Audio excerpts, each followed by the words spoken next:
Hello everyone and welcome to another episode of The Raw CEO. Today you have, I was just about to say just Jeff and I.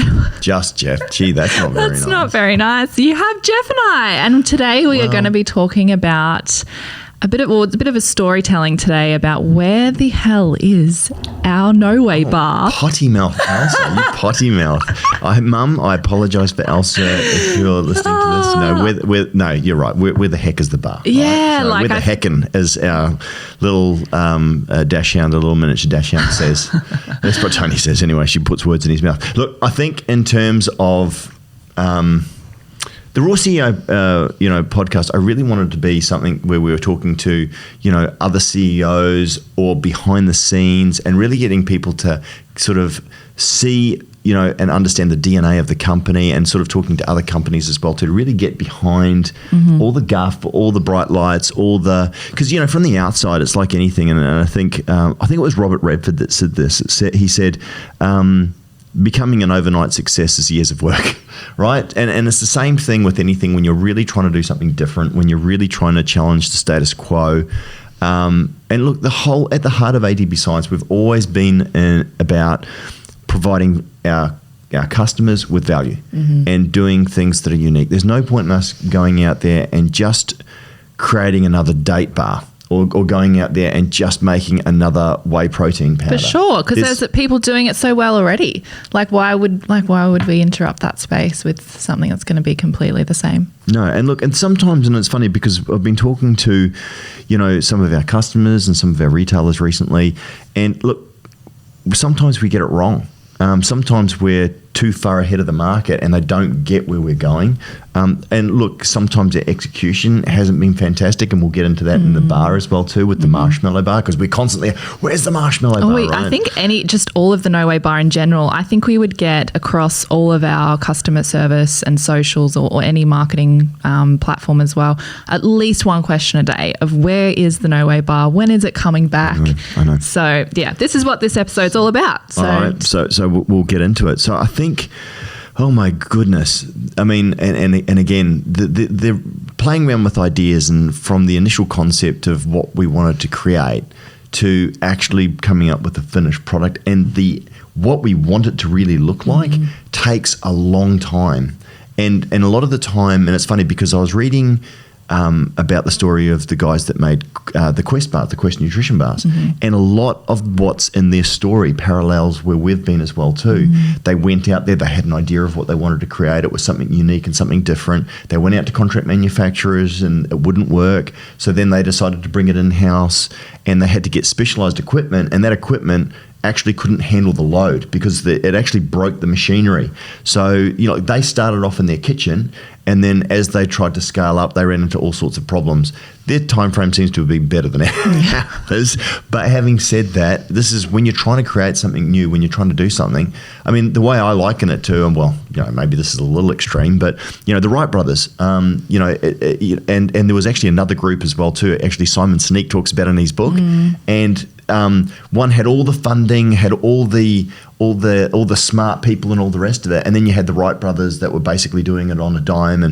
But the thing was, and as Simon Sinek says in his book, their why was really well defined. They were 100% invested. They were committed. It was a passion for them. It was so much a focus on a goal. It wasn't about the prestige of being first. They just wanted to achieve it, and they did it. The other company that had this world-class dude, and I'm sorry, I forget the name of the guy that had it, with all the backing and all the rest of it, as soon as the Wright brothers did it, you would think that they would continue, quit immediately, and that was it, folded the hand.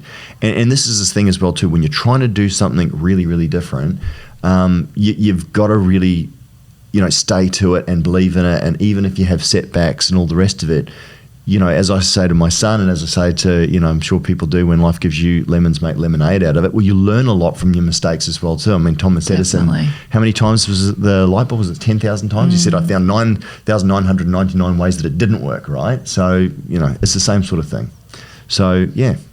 And so going back, because I know in the beginning when this bar was coming into fruition, there were no contract manufacturers that could create this bar, right? No. I remember you guys going and meeting so many of them, and it was just pretty much impossible. So to give everyone some perspective, it is a totally unique bar in the market, but also the machinery that goes with it. So let's jump into the machinery, because I feel like... Yeah, I mean, look, the thing is that it is. I mean, we have our other facility, which is doing a lot of powders and liquids and stuff like that, and that's still making the majority of our product. It's around about 1,200 square meters, so it's not particularly big. Mm-hmm. It's not a big factory, and there's lots of different ways we can kind of tell this story. Mm-hmm. This facility where we are now, and the cornerstone and why we took on this facility is 7,000 square meters, right? So it's 5 times the size, and it's huge. And the cornerstone of it is actually the bar line. And I was talking to the CFO, and I said, exactly how much money have we spent on the bar line? And it's over $10 million. Wow. Right? So, and look, we're not going to invest that kind of money unless we believe something that is truly unique, something that is truly different. And like anything, it's the path. It's not like baking a cake, or hey, we're just going to follow. We're going to press this together and we're going to coat it in chocolate and then we're going to produce a bar. And I understand that that's a great way to bring out a product quickly. But if you really want to do something different and unique, and we'll get into some of the problems that we've found as well too, because when we first started it, we went, okay, we've got to test the market. And so we broke this down into 3 stages, because whenever you're doing something new, you got to make sure that you measure twice and cut once, or as Grant, the senior sales manager, would say, that you measure once and cut twice. I mean, I love his sayings. Good on you, Grant, if you're listening. But it's true. You really need to make sure that you've got a blueprint. Like if you're going to build a house, you just don't go, right, we're just going to spend all this. So wing it. Yeah, wing it. Jeez. Hang on, the foundations are slipping now, right? It's not going to work. So we had 3 stages, and stage 1 is what produced the initial concept bar. Now, I on a scale of 1 to 10, I was never a huge fan of those bars. Like the jelly type bar, and that was the coconut. Yeah, the Noway jelly bar that we launched in early 2019. Fantastic macros. I mean, just awesome macros. Really high in fiber.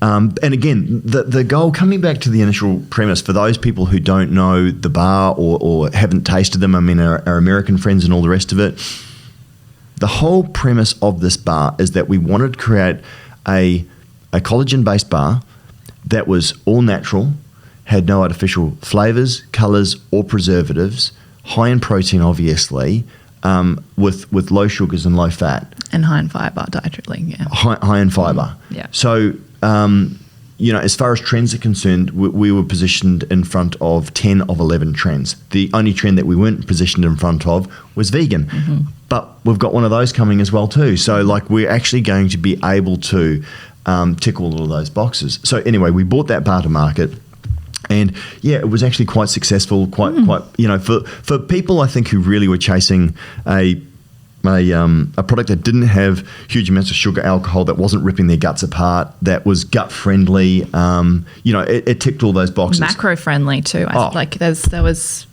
not many on the market that hit those macros, especially the carbs. No, that's right. And also the other option was dairy free, so gluten free. And so again, for people who had gut issues or allergy issues or those sorts of things, this was a really great bar.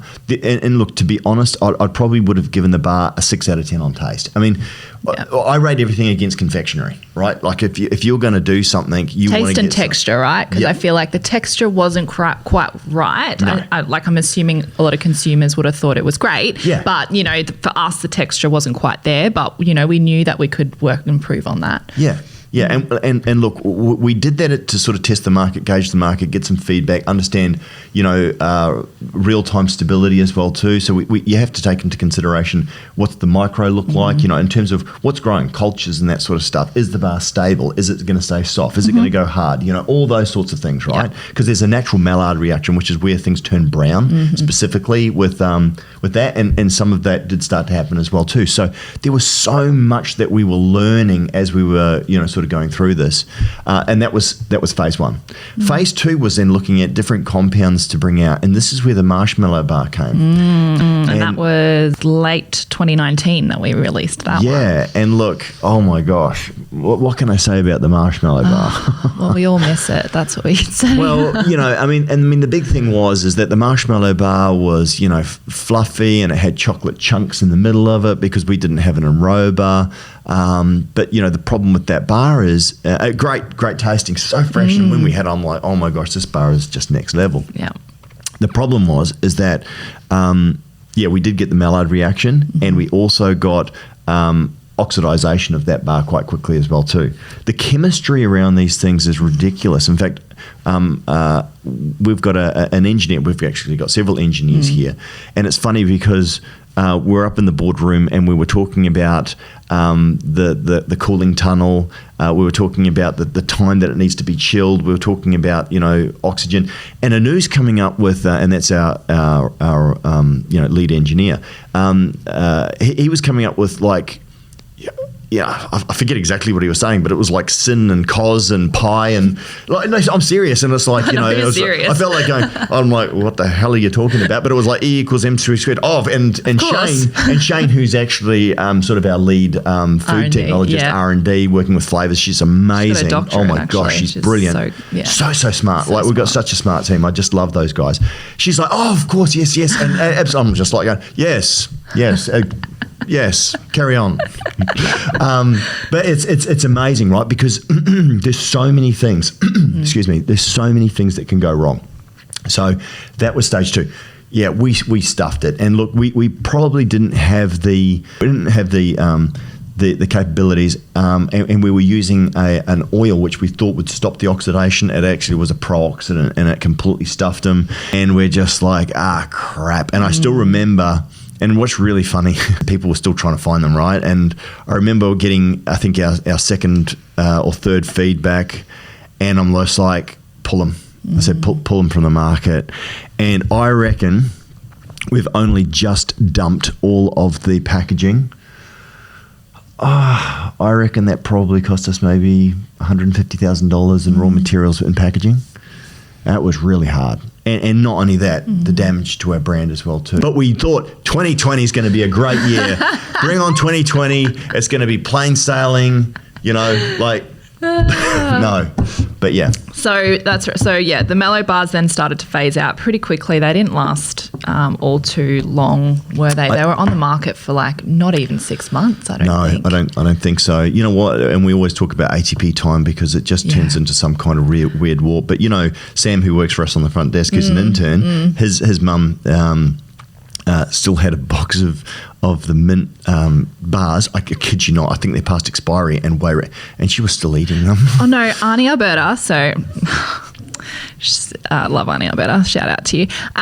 She was in Darwin. I think it was last year, and she went into a store up in Darwin, and one of our retailers, and they still had a couple of boxes of bars. She bought them, and she was giving them out to all of their workers up there because they were doing work, and she said that she thought they were still great. So I mean, I don't know, but still, it just freaks me out. Oh yeah, for sure, definitely. Yeah, I mean, there would be no problem with there was no problem with micro or anything like that per se, but it just it just had that a little bit hard. And had that funky taste. I just remember, I think it was Christmas of 2019, all of the staff got given bags of chocolate chips from the Mellow Bar. It was great. I still have some of them in my cupboard. I have this giant Ziploc bag of chocolate chips.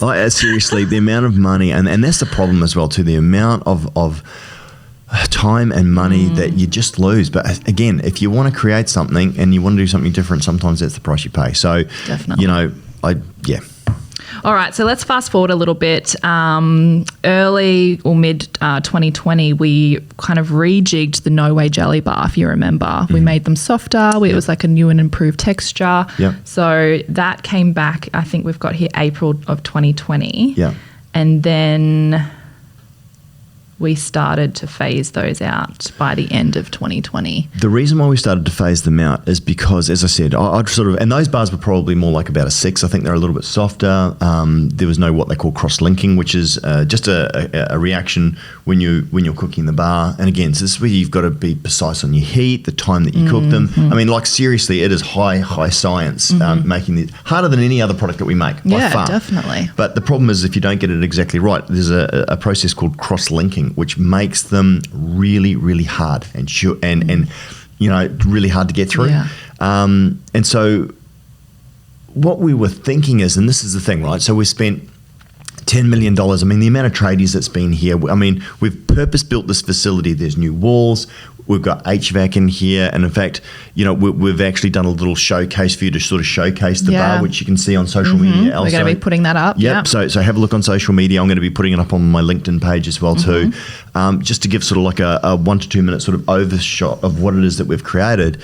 And the reason why we're doing that as well too is that people, and it's funny because I've been talking to people going, man, you guys have been really quiet. Have you lost your mojo? What's going on with you guys? It's like a duck. Like, yeah, on the top of the water, it doesn't really seem like a lot's happening, but underneath, man, we are swimming like mad. And I think people are starting to not believe us that the bar's coming back because we're like, oh, it's coming, don't worry, like end of the year, and then it's like now we're 2021. Oh I know. Gosh, July. I know. Yeah, wow. Well, let me tell you about that because we've got machinery, and again, if you look at the video, you can see we've got machinery from all over the world. Some of it's from Germany, some of it's from Italy, some of it's from the United States, some of it's from Netherlands, all over, right? Just all over. All points of the world, yeah. Some of the technicians that we have with one of the companies that we're working with, it is so specialized. Like we had a German engineer who actually worked with that company for a period of time, Wilhelm. Amazing guy, and he did a lot of the work between the German, because he'd worked with the German company before and what have you, because they were having trouble getting technicians out here to commission it. Of course. So he was able to do almost all of the commissioning, but this one company said, no, we're not going to give you a warranty. We will not. And they had to send out an electrical engineer and also like a mechanical engineer. The mechanical engineer, they probably could, but the electrical engineer was just absolutely no way. I mean, the motherboard on this thing seriously could probably fly, the space shuttle. It's just ridiculous, right? I mean, in terms of dosing and measurements and monitoring, and it is next level. So, unbeknownst to us, there's effectively one guy in the world that can actually do this, which, it's a bit of, I hope nothing happens to him. And he was in Russia. And then they had problems with COVID and transport, and this guy's been delayed and then in quarantine and then locked down and then, all the rest of it. So the reason why we cut those bars is because that the bar line was supposed to have been commissioned in October, November of last year. So we thought, well, we'll phase them out, because when we bring the new bars, that's right, I remember that. No one's going to want the old bars. Yeah. Like seriously, no one's going to want those bars. They're just a pale imitation of the new ones that we've got coming out. I remember even us deciding, we were like, okay, so we'll phase them out for this period of time, and then we'll have this amount of time before the new ones come out, so enough time for people to get excited. I know. And that was in October of last year. So fast forward to today, and on Monday, I'm actually having calls with these guys overseas, going, you need to be here. We built this facility, and eventually we'll be having powder blending here, liquids. We'll be doing TGA, so we'll have our capsules here as well too. We'll be doing everything. But the cornerstone was really the bar. We've had this building now for coming up to 12 months, and we have not produced a single product here. We've done a lot of good things like improving our cost ratio by going directly and removing some of our importers to be able to buy better. Our systems over there, because we've removed the bar line, it's created a lot of stream in our old facility, so the through production is brilliant. But here we have not produced anything, which just kills me, right? 7,000 square meters of of office. Really, we've got a really nice office with we've got warehousing obviously and dispatch for here sure. as well And too. I feel like over that period you learn to become obviously smarter and improve systems, and it's given us time to focus on our warehousing and things like that. But yeah, wow. Yeah. All right, so you spoke to the technicians on Monday, or spoke to the head company, and their visas are booked, and they need a new thing to get into Australia as well too, which is like an exemption as well too. So it's not just about a visa; it's not an exemption. Yeah. The biggest problem for us is that the Australian government then halved the number of intake of people that were allowed to come in. Yeah, of course, just recently. Now, there are people overseas that need to come home. There are people that are stranded. But also, and this is the big thing as well too, business, we've got lots of people that have their jobs reliant on getting this bar line commissioned. So, we need these technicians to come in. And, these guys have been, however you feel about it, fully vaccinated. So there's no reason why the government should not allow them to come in. But it's just now a question of actually them getting on a flight. Yeah. So, they were going to go direct to Sydney. And then with Sydney's lockdown, I'm like, well, you could go to Sydney and you could quarantine, and then, they've shut the border between, Queensland and New South Wales. Last thing we want to do is get these guys out here. And stuck in Sydney. Well, this is what happened to Wilhelm. So Wilhelm is the engineer, and this is the biggest, those sliding door moments. Have you seen that movie, Sliding Doors? Yes. So Wilhelm was a technician before all the COVID lockdowns started happening in, I think it was March of 2019. He was coming up here to do a lot of the work, a lot of the groundwork. Now, if he had done that on the right time, then everything, literally, we would have been commissioned in November of last year. He delayed 1 week. He said, I'll come up and I'll do you. No. I'll go and do this one first. So he went and did this other job first. He, I think, was in Liverpool or something. He got in quarantine. So he spent 2 weeks in quarantine, self-isolated. No, did he self-isolate? He did. I think he did. And then, he went, he was living, I forget where he was in Sydney, and he went to another area. That area was locked down, but then he quarantined for 2 weeks there. Then that area got locked down. Yeah, then that area got locked down.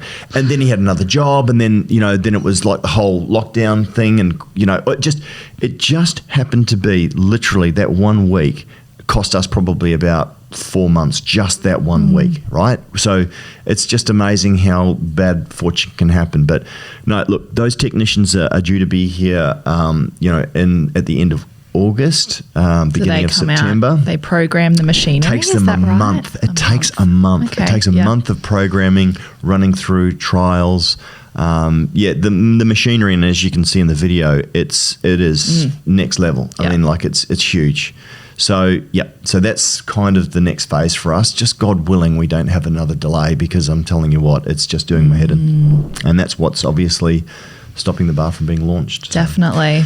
So the bar and all, we've actually got some really awesome prototypes, and we're going to be doing some. I'll let you talk about that at the end. Yeah, let's do that. Let's jump into, so it's not going to be, so people are probably thinking it's either the Mellow Bar or the Jelly Bar that's coming back. No, it's totally different. Similar consistency, obviously, like the same kind of texture and everything like that. Like that, it doesn't necessarily, it'll be better, but that isn't necessarily changing. But let's chat about, the different types of bars that we have coming out. Well, there's actually 3 major different types of bars. The first one is a similar consistency, if you like, to like a Turkish Delight. So it's jelly-like, and we've actually got a Turkish Delight flavour, which is really cool. And we've got a whole host of other flavours as well too. Very easy to eat, relatively thin, providing, I think, 23 grams of protein per bar. And again, all of our bars are completely natural. They haven't got an ingredient list this long of ingredients. No. They don't have sugar, alcohol in there. We're, creating bars that are not only good for your guts, and the only sugar that's really coming from those bars comes from the dark chocolate that's on the outside. And we've used a lighter dark chocolate, if that makes sense. A lot of people wouldn't even pick that it's a dark chocolate. But, it's a really delicious bar. And depending on whether you like Turkish delights or not, I'd probably give that bar maybe a 8.5, 9 out of 10 for taste. It is sensational. It's beautiful. I think that is the bar actually in the footage of the update. It's not the exact bar, but that is that style of bar. So the update footage that we put on social media and YouTube, that will be kind of the one you're talking about. Well, there's one with coconut milk and there's one without. So the one without is clear jelly-like, and then the other one has got slightly more body. It's similar to the original bar, but with no cross-linking and very, very soft, and obviously have that chocolate coating on it as well too, which just really helps to that's the thing. You need the contrast. You need something else. I mean, those original bars are fantastic for macros. These ones here, you may be getting 3-4 grams of sugar from the chocolate, but the experience and the taste is just next level. So, definitely. And then all right, so that's that one. What's the next one? The second one. So then we've got the straight marshmallow coming back. Yay! Instead of having the chunks in it, the chocolate is obviously on the outside. It is just so easy to eat. It's thick and it's the nice thing is with the new machinery, and this is where we could be launching different densities. I like it really dense. Tony likes it really, really whipped and soft. We can create either density. So we might actually have a couple of different, dense or not so dense bars there. We've got to find out. And this is what we're going to be doing, is we're actually going to be sending some of these bars out to some of our listeners to actually get some feedback. So Elsa, you'll talk more about that promotion, and we're going to start doing that as of next week. So people are going to be able to, in fact, by the time this goes up, it may already be there. So we really are looking for your feedback. We think these are fantastic. Again, you on these ones here, slightly lower protein. You're looking at about 20. In fact, all the other bars, about 20 grams of protein, which we think is about the right sweet spot. So, for both guys and girls, good amount of protein, all collagen, all natural, all using body balance as well too. So it's the king of the collagens, not the other crap that they say, it's grass-fed. Bull crap. Actually, I'm going to do a podcast on that because we really need to arrest the lies that are out there in the marketing place. Don't be lied to, people. So I've actually already spoken to some of the suppliers about doing a podcast on grass-fed collagen BS, but we'll get to that. So in terms of all natural, again, so you've got all of those ticks in all of those boxes. So delicious. And then I think probably the favourite. Yeah, the favourite, which is the king of the bars, if you like, which is our Rocky Road style bars, and that's a combination of marshmallow and then a layer of gel over the top, and obviously covered in chocolate. It is just it's combining two bars pretty much. So it's like Rocky Road with minus the nuts, obviously. It's like a dual layer bar. So it's going to have a layer of the gel bar and then a layer on top of the Mellow Bar, and oh my god, it's really, really good, and we've nailed it. And we've got a few flavors coming out there, and then coated in chocolate. And again, and the nice thing is as well too, we're working with an Australian company for our chocolate as well. So it's a locally made, custom made bar. But we'll start giving some of those out for people to try. So en masse, these should be hitting the shelves, God willing, before Christmas. And again, a lot of it comes down to the technicians and COVID and what's happening with restrictions and all the rest of it. Best case scenario, though, early 2022. Yeah. Can't believe we're saying that year already. I know, right? I know. So So that's kind of it in a bit of a nutshell. So Labour of Love, I think we've done something really unique, really, really special. I don't think there's anything like this anywhere in the world. The complexities, the special equipment, the trade secrets, everything that we've led has led us to something, which is, again, I just think really great. And I really hope people like it. I mean, it's certainly been a labour of love to get it to where it is now. Definitely. So, and how, just quickly, just something that popped into my mind, because I think this is super impressive, to give everyone a bit of perspective, how many bars a day can this new machinery produce? Well, the theoretical, and again, until we've actually commissioned the line and all the rest of it, about 120,000 bars per day. I was telling people 30,000. Wow. Yeah. And they were like, what? No, 120, depending on, and this is where we need to look at, because and again, you'll see the machinery, like basically it goes, all the tanks are upstairs, and we've got like, I think 8 tanks upstairs, right? And they hold different flavoring and the different mass, as they call it. And then that's then sent down to the engine, where you've got, vacuums and high shear blenders and vacuums and all the rest of it. That's then, depending on the type of bar that we're making, that goes through its process there. It then goes through, is deposited at high speed. That then goes through a 10-meter cooling tunnel. I forget exactly how far. I think it's like about 30 meters, it's right? Like a little train huge. That goes up in a spiral. It's amazing to see. That's the limiting step, because the bars have to be chilled at the right speed. They can't be too rapid. It can't be too slow. That's got to get it for the right texture for the robots then that take it off the line and then put it into the chocolate and roba. If it's not the right temperature, if we don't get the right moisture in there, then it sweats, or the chocolate falls off, or it, bubbles, or it loses its form. I mean, it is just So we're hoping to get up to 250,000 bars a day, but the focus is to have a proudly Australian-made product, world-class, unique, going out to the world. So we've already spoken to some companies in the US as well too. Elsa, you were with us when we were there, and we were showing them the original marshmallow bar, and they loved that. So the new one is going to bury that. So, God willing, and again, this is where I hope people see ATP science. It's funny because Tony said to me a while ago, she goes, we've got really good traction, we've got really good engagement, and people really like us because, Tony, Matt, and I just having a crack, right? Yeah. I mean, we'd nearly gone bankrupt with our other business. We threw our last $60,000. People know the story about playing poker to basically pay. Yeah. And Australians like that. I think this perception of once you get too big, then it's like tall poppy. We're going to have a crack at you because who do you think you are? Get back in line, mate, and all the rest of it. We're still a small company. We really are a small company. Yeah. And we've taken on investment, which means that we've sold some of the upside in the company to fund this, to do something really special and unique. It really is about doing something noteworthy, doing something really cool. And leaving a stamp on the world. Like, it's just, I mean, and so we're still a small Australian company. We're hoping that we become a medium business or even a large business, but it's not about...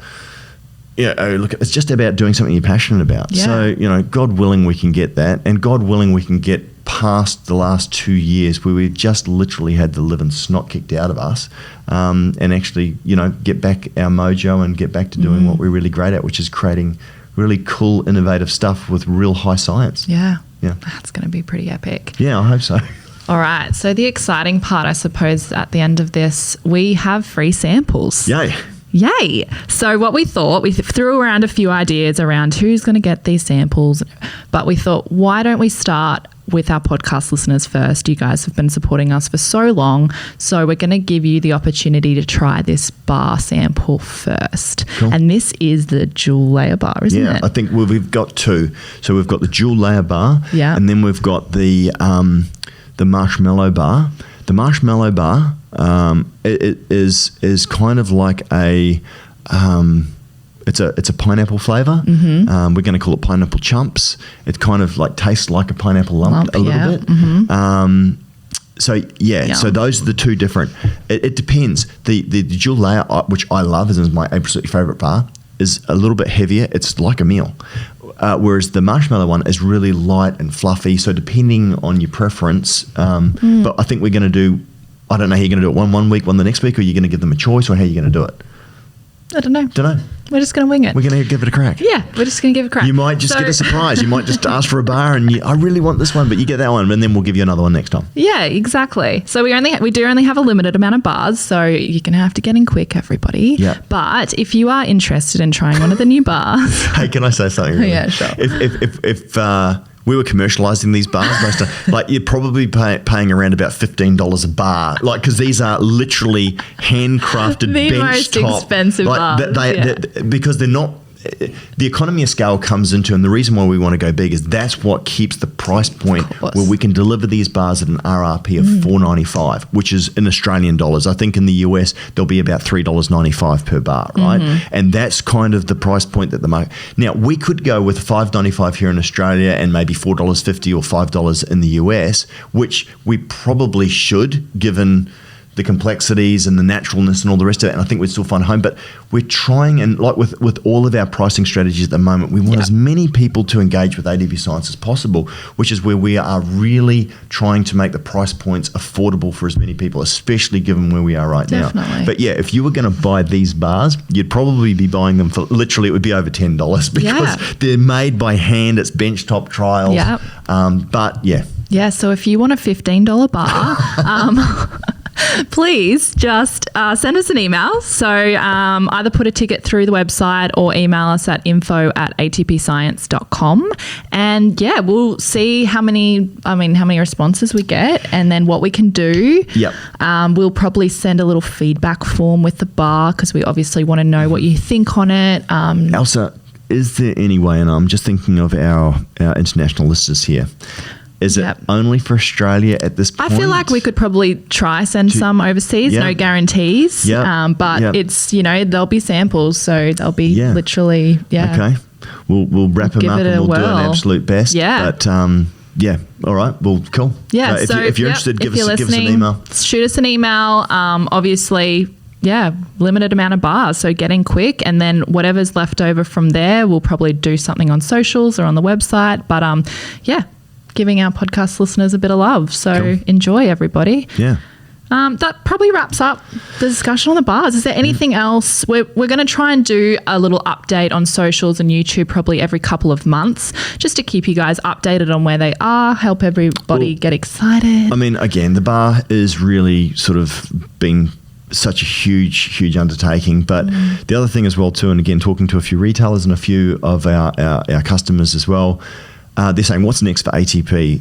And honestly, Elsa, the next 6 months, we are so jammed. Literally everything that we were working on for the last 2 years is probably about to hit in the next 6 months. And we could probably do another update again. But guys, we've got a plant-based protein coming out. You must try, and I think we're going to be doing samples of that as well too. We've got a caramel biscuit one that literally tastes like a Twix. It is better than a Twix. I'm not even a massive fan of a Twix, and this is amazing. It's like a it's just awesome, and there's no chalkiness, there's no graininess. I mean, we've given it to people who they've mistakenly taken it and they didn't even know what they were trying. And they're like, oh, this is really nice. Oh yeah, that's a plant-based protein. They're like, get out. They're like, what? So that's going to be huge. And then we've got a whole host. We've probably got around about 4 or 5 new products launching over the next 6 months.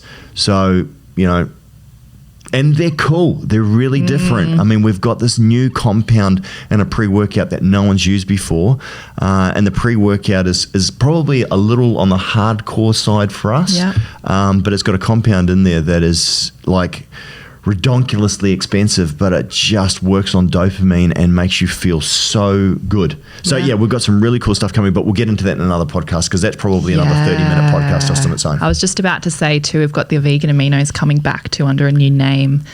So that's another one to look out for, and that's going to be, our performance area is going to get a lot of love in the next few months. And again, I think probably we need to do a podcast as well too on the rebranding, why we've done it, what it looks like, the price drop in certain areas, the new performance range, which has a completely different look to our health and wellness range, as well as our fast-moving consumable range. Like, so much is happening in this space. It's cool. It's like, seriously, I feel like I can't say that, 9 months pregnant. But yeah, there's so much happening. There's so much about to drop. So definitely. All right, guys. Awesome. Thanks so much for listening to us today. And we will catch you soon. Cool. Bye. Bye.